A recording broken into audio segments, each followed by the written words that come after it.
좀 이제 자세히 보면, 자, 여기 있는 이 발행 의뢰인은 이제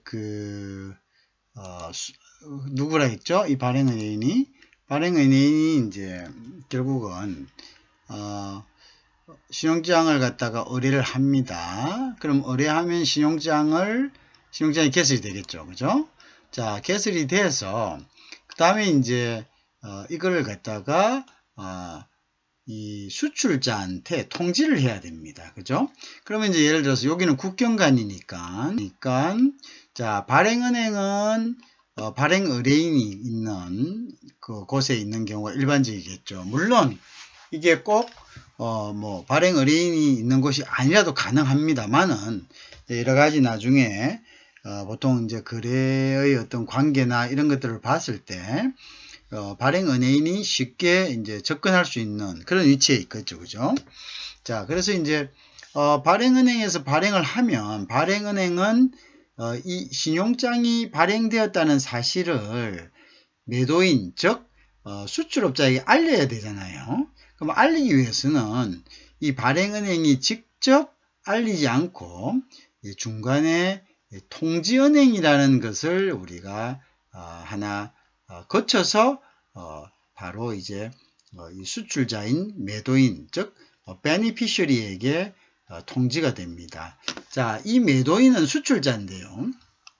자, 이 통지은행은 수출자의 지역에 있지 않아도 상관은 없습니다. 그렇지만 대부분 수출자의 지역에 있고, 이 통지은행은 이 수출자가 거래하는 은행일 경우가 많습니다. 보통 수출자는 신용장을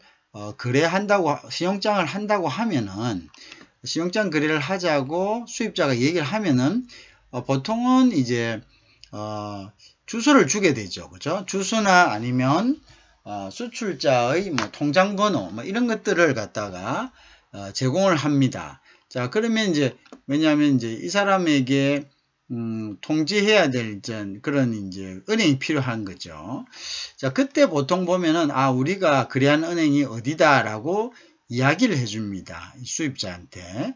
그럼 수입자는 이제 그 은행의 ABA 코드, 즉 은행도 나름대로 이제 전부 다 그 은행 고유의 번호가 있고 또 스위프트 코드가 있습니다. 그래서 은행의 주민등록번호다 이렇게 생각하면 좀 쉽겠죠.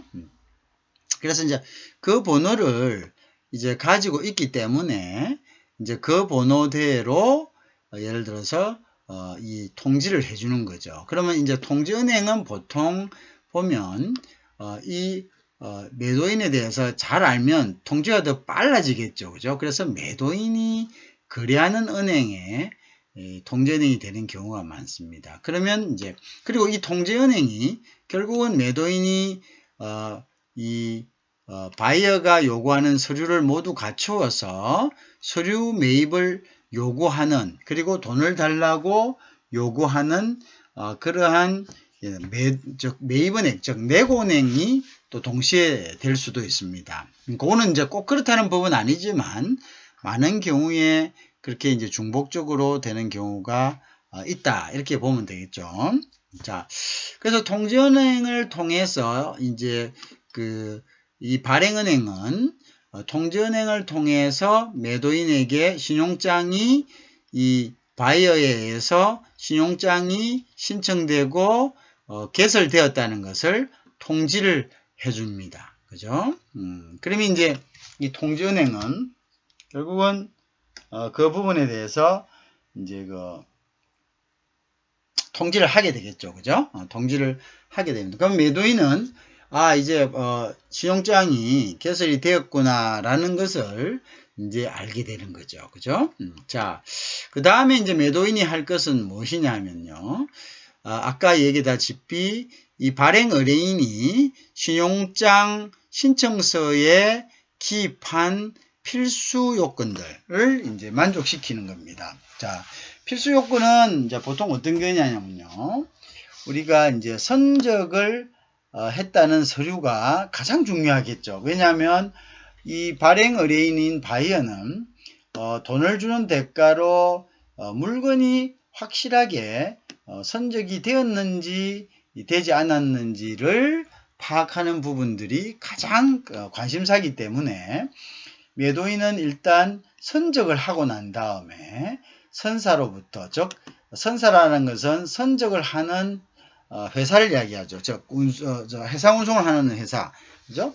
선사로부터 발급받은 BL, 그죠? Bill of Lading, 즉 선화증권이란 것을 받아야 됩니다. 왜 그러냐면은 물론 선화증권을 요구하지 않는 경우도 있겠지만, 그렇지만 선화증권은 거의 100% 요구를 하죠. 왜? 발행의뢰인이 가장 관심을 가지고 나중에 어쨌든 이 선화증권이 있어야지만이 발행의뢰인이 자기의 물건을 어디서 짐이 자기가 있는 곳에 도착했을 때 이거를 찾을 수가 있는 거죠. 그죠? 그래서 선화증권은 유가증권이기 때문에 결국은 선화증권을 가지고 있는 사람이 물건을 갖다가 요구할 수가 있습니다. 자, 그래서 선화증권은 준비해라 라고 얘기하는 것은 거의 필수적이다 이렇게 보시면 돼요. 알겠죠? 자, 선화증권을 준비해라 라고 요구하는 것은 거의 필수적일 거다 이렇게 보시면 됩니다. 자, 그래서 이제 발행 의뢰인은 이제 정권을 갖다가 일단 선화증권을 이제 요구를 할 것이고요. 자, 그 다음에 이제 어떤 것을 요구하냐면 물건이 예를 들어서 이 사람이 선적을 하고 선화증권을 받습니다. 자, 그래서 이제 선화증권을 받았다는 것은 이 배를 선화증권은 배에 실어야지 발행을 해주거든요. 선사에서. 그래서 배에 실었다는 확실한 증거가 있죠. 그래서 선화증권은 요구할 게 분명하고요. 자, 우리 선화증권을 우리가 Bill of Lading이라서 보통 BL이라고 이야기를 합니다. 그죠? 자, BL은 일단 왔을 게 분명하고요. 이제 그 다음에 이제 해야 될 부분이 이제 뭐가 되겠습니까? 그 다음에 해야 될 부분이 이제 소위 이제 저 부분이죠. 뭡니까? 우리가 도착했을 때 이 커스텀 라인이라는 게 있습니다. 그게 결국 뭐냐면 이게 국내 거래가 아니라 해외와의 거래이기 때문에 해외에서 제작된 물건을 국내에서 팔 경우에는 관세라는 세금을 매기게 돼 있죠. 그죠? 왜? 외국에 있는 기업이 국내에 들어와서 영업을 하지 않습니까? 그러면 그거는 사실은 국내에서 세금을 내고 있는 국내 기업과는 그렇게 되면은 평등하지가 않죠. 왜? 자, 국내 기업은 세금을 내고, 그죠? 국내에서 팔지만, 그럼 외국 기업은 외국에서 만들어서 다른 나라에 와서 세금을 하나도 내지 않고 이득을 가져간다는 것은 조금 무리가 있죠. 그죠? 자, 그래서 이제 관세를 부과합니다. 자, 그런데 이제 이 관세는 최근에 FTA라는 협정에 의해 가지고 상호간에 부과하지 않는 협정이 됐을 경우에는 이거를 부과하지가 않죠. 그죠? 자, 그런데 이제 관세 말고도 또 국내 세금을 또 부과를 하는 경우, 부과를 해야 되죠. 그죠? 이제 그때는 우리가 부가세라는 것을 또 부과를 합니다. 자, 부가세라는 것은 그럼 뭐냐? 관세는 외국에서 들어오는 물품에 대해서 국내에서 이제 그거를 이제 우리나라에서 와서 파는 대가로 세금을 물리는 것을 이야기하는데, 그럼 부가세는 뭐냐 하면요. 부가세는 어떤 물건을 삼으로써 얻는 가치에 대해서 내는 세금입니다. 예를 들어서 어떤 사람이 휴대폰을 하나 샀다고 가정을 할까요? 그러면 그 사람이 그 휴대폰을 사서 그 휴대폰을 이용함으로써 얻는 가치가 있을 겁니다. 그 가치를 우리가 부가가치라고 이야기하는 거죠. 그죠? 근데 이 부가가치는 학생이 그것을 사서 얻는 가치와 또 전문적인 사업을 하는 사람, 이런 모든 어떤 여러 종류의 어떤 일을 하는 사람이 각각 다른 부가가치를 가지고 있을 것입니다. 똑같은 휴대폰을 쓰더라도. 근데 이걸 우리가 그 사람 따라 가지고 각각 매긴다는 것은 이거는 조세의 한계가 있습니다. 그래서 부가가치는 보통의 물가의 즉 구매 가격의 한 10%로 정해서 보통 이제 이렇게 부과하는 것을 우리가 원칙을 하고 있습니다. 그죠? 자, 그래서 이제 부가세도 내야 되고, 또 어떤 품목이 이제 사치품 같은 경우는 뭐 특별 소비세도 내고, 하여튼 여러 가지 세금을 내는 이제 그런 근거가 있어야 되겠죠. 자, 그럼 세금을 어떤 근거로 내느냐? 세금은 물품 가격을 기준으로 해서 냅니다. 무슨 말 아시겠죠? 물품 가격을 기준으로 해서 세금을 내기 때문에, 그래서 우리가 이제 이때 우리는 이제 물품 가격의 기준이 되는 거. 그럼 뭐가 있겠나요? 물품 가격의 기준이 되는 거. 물품 가격의 기준이 되는 것은 바로 우리가 상업송장이라는 게 있습니다. 그래서 우리 그거를 갖다가 commercial invoice라고 하죠. 상업송장.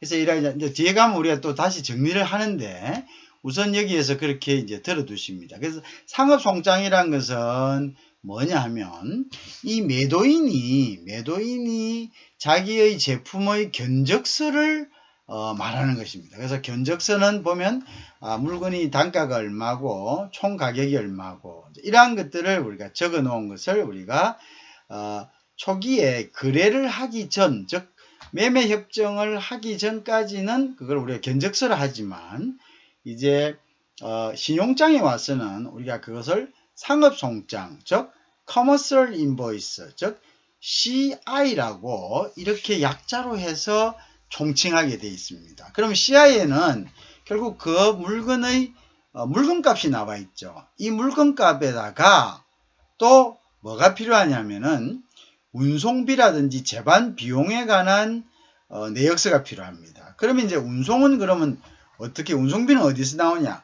운송비는 아까 선적을 하면서 발행받은 그러니까 선화증권에도 운송비가 나옵니다. 그런데 또 선화증권에 있는 운송비하고 실제적으로 우리가 포장 명세서라는 패킹 리스트라는 그 리스트하고를 비교를 합니다. 왜냐하면 이제 보통 포장 명세서는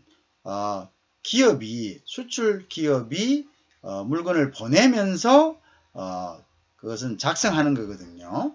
그럼 포장 명세서의 내역과 그 다음에 선화증권의 내역을 이렇게 비교해 보면서 이제 운임을 갖다가 세관에서 조사하는 거죠. 그래서 물건값 플러스 운임 이제 이것이 있어야지만 부가세와 관세를 매길 수가 있거든요. 그래서 이제 이런 서류들을 이제 분명히 발행 의뢰인인 바이어는 신용장에 필수 서류로서 기입을 했을 것입니다. 그러면 그 필수 서류를 매도인은 준비를 해야 되는 거죠. 자, 그리고 또 이제 어떤 것이 있느냐 하면 기본적으로 보통 그래서 이제 기본적으로 일단 어떤 것이 또 있냐 하면은 그 필수 서류 중에 또 아까 이야기하는 관세 부분이 있습니다. 자, 관세 부분은 잘 보세요. 관세 부분은 사실은 FTA를 체결한 국가끼리 서로 간 상호 간에 면제해 주는 거죠. 그죠? 그런데 이제 그러면은 이제 상호 간에 면제를 해 주려면 이 물건이 협정을 체결한 나라에서 왔는지 오지 않았는지의 증명서가 필요하죠. 그죠? 그래서 그때는 원산지 증명이라는 증명서를 발행 의뢰인인 바이어는 또 요구할 가능성이 높습니다. 그죠? 그러면 이제 원산지 증명은 Country of Origin에서 CO로 표시하는데요. 이 원산지 증명은 나라마다 발행하는 기관이 조금씩 틀리지만 우리나라 같은 경우는 상공회의소에서 발행을 할 수 있습니다. 그리고 요즘에는 인터넷 발행이 가능하죠. 그죠?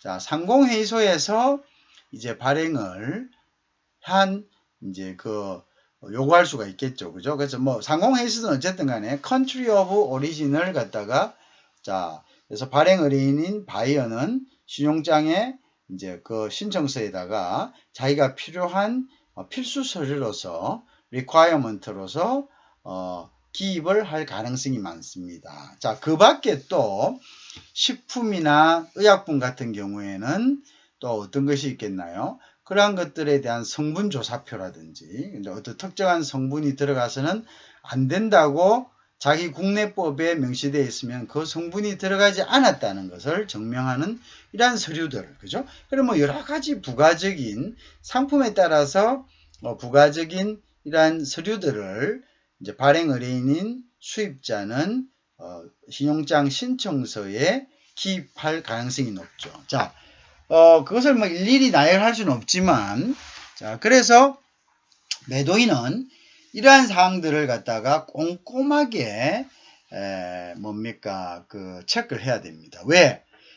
당장 내가 신용장을 받으면 이제 내가 준비만 하면은 바로 이제 선적을 하고 서류만 준비하면 나는 수입자가 돈을 나에게 주기 전에, 그죠? 주기 전에 내가 거래하는 은행이든 뭐 어떤 은행이든 가가지고 매입을 요구하면, 서류를 사줄 것을 요구하면은 거기서 이 UCP 600이라는 규정에 의해 가지고 그 협회에 등록이 된 그러한 은행들은 무조건 지급을 하게 돼 있는 거죠. 자, 그래서 막 들떠가지고 마음이 들떠가지고 이제 뭐 쫓아가가지고, 그죠? 뭐 그냥 뭐 할 수 있다 뭐 이런 식으로 꼼꼼하게 보지 않고. 그래서 만약에 이 신용장을 받아버리면 나중에 어떤 문제가 생기죠? 나중에 엄격성의 원칙에 의해서 신용장, 즉 신용장 상에 발행 의뢰인인 바이어가 요구한 사항이 준비되지 않으면 매도인은 내고가 되지 않고 여러 가지 복잡한 문제가 생깁니다. 이미 물건은 선적이 돼서 가고 있는 거고, 그죠? 그 다음에 이제 나중에 또 어떤 문제가 생기냐 하면은 이렇게 되면 이제 은행은 이것을 매입할 의무가 없습니다. 은행은 이 수입자가 요구한 서류를 정확하게, 그래서 엄격성의 원칙이라 했죠. 매도인이 준비해 왔을 때만 이 서류를, 즉 이 수출 대금을 주고 매도인에게 이 서류를 갖다가 매입할 의무가 있는데, 그것이 안 맞을 경우에는 더 이상 매입은행은 매입할 의무는 없고 단지 서류를 챙겨가지고 발행은행에다가 보냅니다. 보내서 하는 말이, 자, 이게 지금 좀 신용장에서 적시된 서류와 틀린 서류가 왔는데 이것을 뭐 돈을 줄지 안 줄지는 발행은행이 책임하에, 그래서 결정해라 이렇게 하는, 그걸 우리가 이제 아까 이야기했죠. correction이다, 즉 추심한다, 이렇게 추심을 한다 이렇게 하죠. 그러면 이제 발행은행은 이제 거기에 대해서 뭐 추심을 하라, 뭐 하지 마라라는 이제 지시를 하게 되죠. 대략 그러한 지시 사항은 한 일주일 정도가 소요됩니다. 자, 매도인은 사실은 그냥 이제 그렇게 된다면은 모든 이제 그것들 운명이 발행은행에 달려 있는 거죠, 그죠?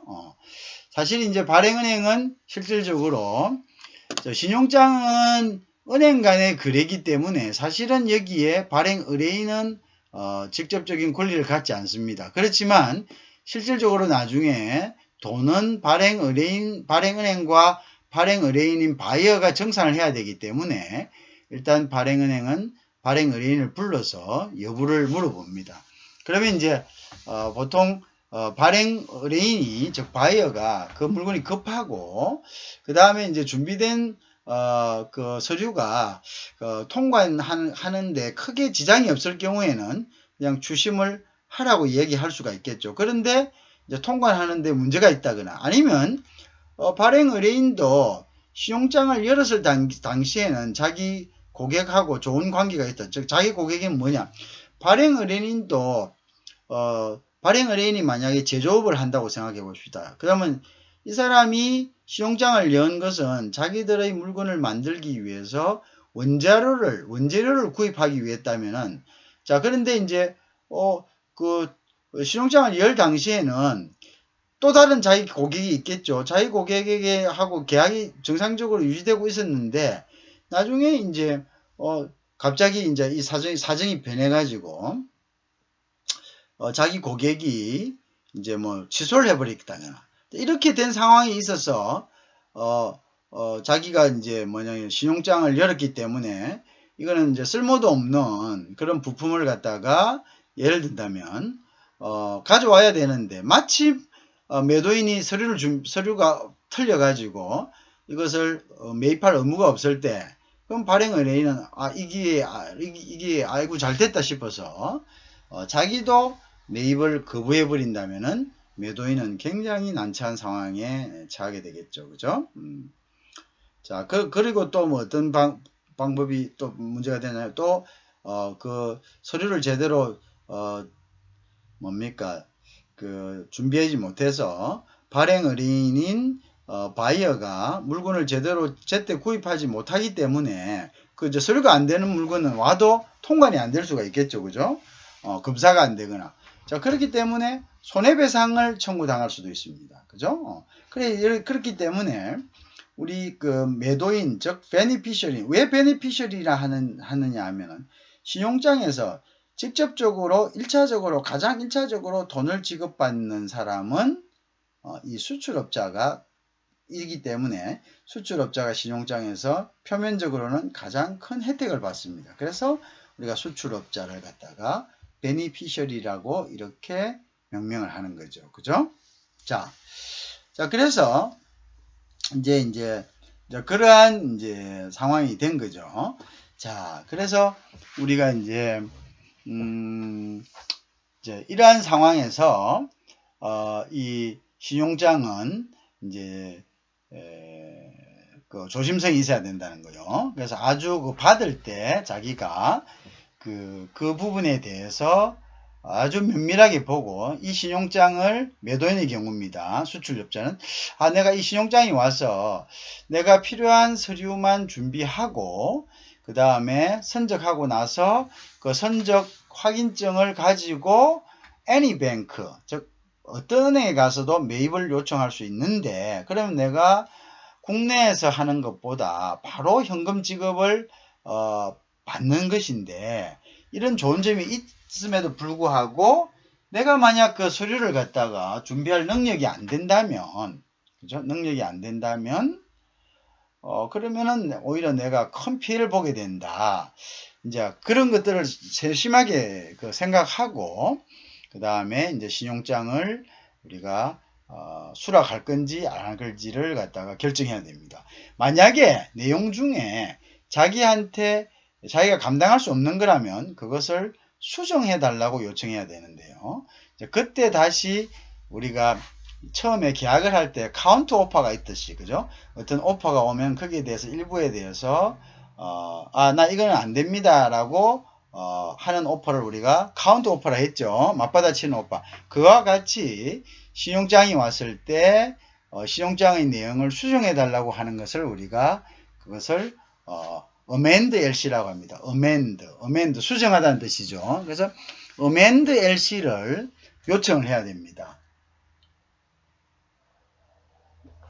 그래서 amend LC를 요청을 하면은 그죠? amend LC를 요청을 하면은 이제 수입업자는 예를 들어서 자기가 좀 엄격하게 좀 까다롭게 요청했던 부분을 꼭 주장해야 할 것 같으면 amend를 안 해주겠죠. 근데 자기도 이 부품이 필요하다고 생각하면은 그것을 amend 해줄 것입니다. 그래서 amend 해서 수출업자 스스로가 처리할 수 있는 LC 상태를 만들어야 되는 거죠. 그죠? 그래서 수출업자가 처리할 수 있는 LC 상태를 만들어야지만이 수출업자가 그것을 내고해서 자기의 어떤 이득으로 만들 수가 있는 거죠. 그죠? 그게 중요하고. 자, 그 다음에 이제 보면, 자, 이 상태에서 이제 어떤 부분으로 이제 가느냐. 자, 이제 그것은 이제 우리가 이제 다음 장에서 일단 계속 하도록 그렇게 하겠습니다.